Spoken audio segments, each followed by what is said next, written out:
To पतरस है और इस चट्टान पर मैं अपनी कलीसिया बनाऊंगा, जैसे मत्ती का अध्याय 16-18 कहता है।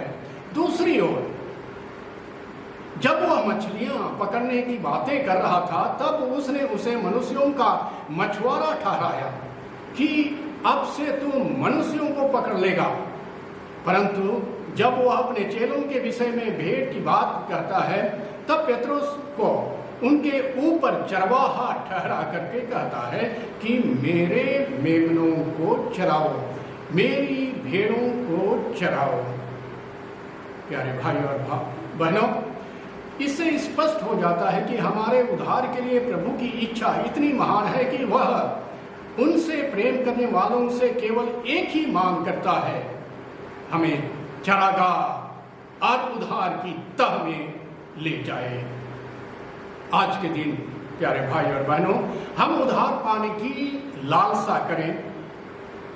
इन संतों के माध्यम से, इनकी प्रेरणा से और उनकी आज्ञा माने और अपनी बातों और कर्मों के द्वारा उस दिशा में हमारी अगुवाई करते हैं। वे जब तक हम में से प्रत्येक मोक्ष की ओर ले जाने वाले मार्ग पर चलना चाहता है, हमारे सामान्य उद्धारकर्ता द्वारा तैयार किया गया शिक्षक मोक्ष के दाता के साथ साथ हाथ में है, जो मानव जाति के लिए अपने अत्यधिक प्रेम में उन्हें बुलाया या विनती की। मसीह पतरस से 3 बार पूछता है ताकि 3 बार वह अपने विश्वास की पुष्टि करते हुए उत्तर दे सके। इस प्रकार अपने 3 बार स्वीकारोक्ति के साथ अपने 3 बार के इनकार को ठीक कर सके।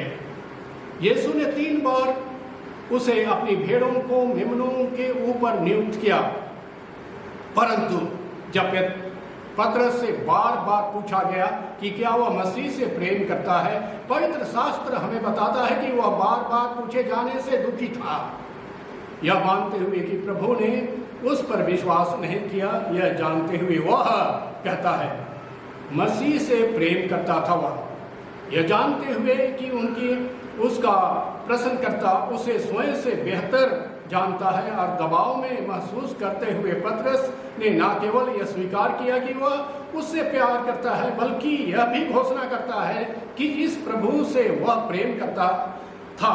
वह था सबके ऊपर परमेश्वर, यह कहकर कि हे प्रभु, तू सब कुछ जानता है, तू जानता है कि मैं तुझसे प्रीति रखता हूँ, क्योंकि केवल परमेश्वर जो सबके ऊपर है, सब कुछ जानने वाला है। अब हम इस पर विचार करें। एक बार पतरस ने इस हार्दिक स्वीकारोक्ति को कर दिया तो प्रभु ने उसे अपने पूरे चर्च का चरवाहा और मुख्य अधिकारी नियुक्त किया। मसीह उसे कहता है, तू मेरे खातिर इन सब बातों की स्वेच्छा से सहेगा और मेरी गवाही देगा, क्योंकि ऐसा करने की इच्छा नैसर्गिक नहीं बल्कि मानव स्वभाव के लिए अलौकिक है। अब हम जाने, पतरस एक ऐसे व्यक्ति थे जिनका वर्णन कुछ शब्दों से किया जा सकता है। दूसरी ओर पौल के लिए कौन सी बातें या कितनी बातें बोले, किस तरह की भाषाएं बोले, सब एक सीमित सीमा तक ही मसीह के लिए उनके मृत्यु तक उसके धीरज को चित्रित कर सकती है। वह हर दिन मार डाला गया था, या यूं कहें वह हमेशा मरा हुआ था। अब वह खुद जीवन नहीं था जैसा कि वह हमें बताता है, लेकिन मसीह के जीवित रहने के कारण, गलातियों के नाम संत पौलुस का पत्र ये 2 अध्याय का 20वां लाइन कहता है, मसीह के प्रेम के लिए उसने न केवल वर्तमान संसार की प्रत्येक वस्तु को तुच्छ के रूप में गिना, बल्कि चीजों को और बातों को भी प्रभु की तुलना में दूसरी ओर रख दिया। पौल कहते हैं, क्योंकि मैं निश्चित जानता हूं कि वह कहता है कि न मृत्यु, न जीवन, न वर्तमान, न भविष्य, न ऊंचाई, ना गहराई हमें परमेश्वर के उस प्रेम से जो हमारे मसीह प्रभु यीशु में है अलग कर सकेगी। Hallelujah, hallelujah, hallelujah. बाइबल का वचन स्पष्ट करता है कि वो परमेश्वर के लिए जोश रखता है और ईश्वरीय ईर्ष्या के साथ हमसे ईर्ष्या करता है। इसमें केवल पतरस उसकी बराबरी करने वाला था, परंतु हम सुने वह कितना नम्र है जब अपने बारे में कहता है मैं प्रेरितों में सबसे छोटा हूँ। जो प्रेरित कहलाने वाले के प्रेरित कहलाने के लिए नहीं मिला। हम देखते हैं कि पौलुस ने भी पतरस के समान विश्वास का अंगीकार किया और उसमें वही उत्साह, दीनता और प्रेम था।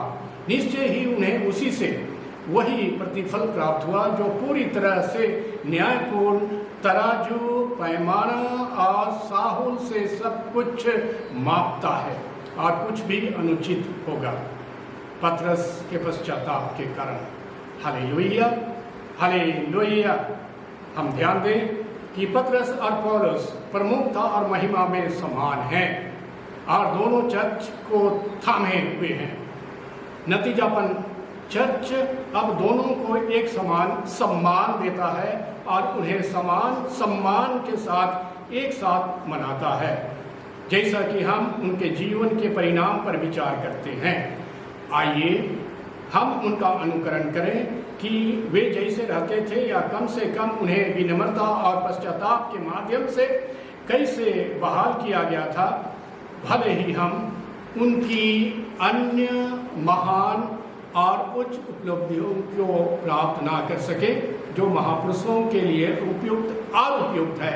महान पुरुष अनुकरण करने के लिए वास्तव में उनके जीवन के कुछ पहलुओं की नकल करना शायद असंभव है।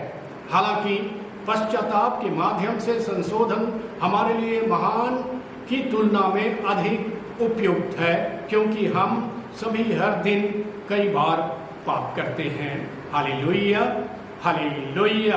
पश्चाताप हमारे पापों के प्रति जागरूकता के से पहले होता है, जो दया के लिए एक मजबूत प्रोत्साहन है। मुझ पर दया करो, भजनकार और ईश्वर के पैगंबर ने कहा, क्योंकि मैं अपने अपराधों को स्वीकार करता हूँ। पाप की अपनी पहचान के माध्यम से उसने भगवान की करुणा को आकर्षित किया और अपने अंगीकार और आत्मनिंदा के माध्यम से उसने पूर्ण क्षमा प्राप्त की।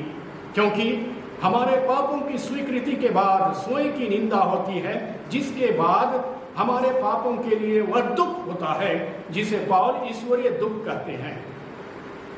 ईश्वरीय दुख के बाद स्वीकारोक्ति और ईश्वर से प्रार्थना एक दुखी मन से स्वाभाविक रूप से आती है।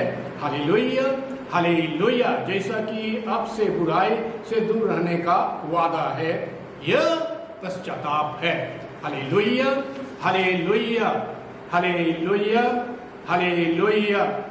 पश्चाताप जो सच्चे और सच्चे दिल से है, पश्चाताप करने वाले को और अधिक पाप ना करने के लिए, भ्रष्ट लोगों के साथ घूमने फिरने के लिए नहीं और बुरे सुखों की जिज्ञासा में नहीं, बल्कि वर्तमान चीजों की से घृणा करने के लिए, आने वाली चीजों से चिपके रहने के लिए, जुनून के खिलाफ संघर्ष करने के लिए राजी करता है। आज के दिन हम सद्गुणों की खोज करें, हर तरह से आत्म संयम रखें, ईश्वर की प्रार्थना के साथ सतर्क रहें और बेईमानी से दूर रहें। Hallelujah, hallelujah.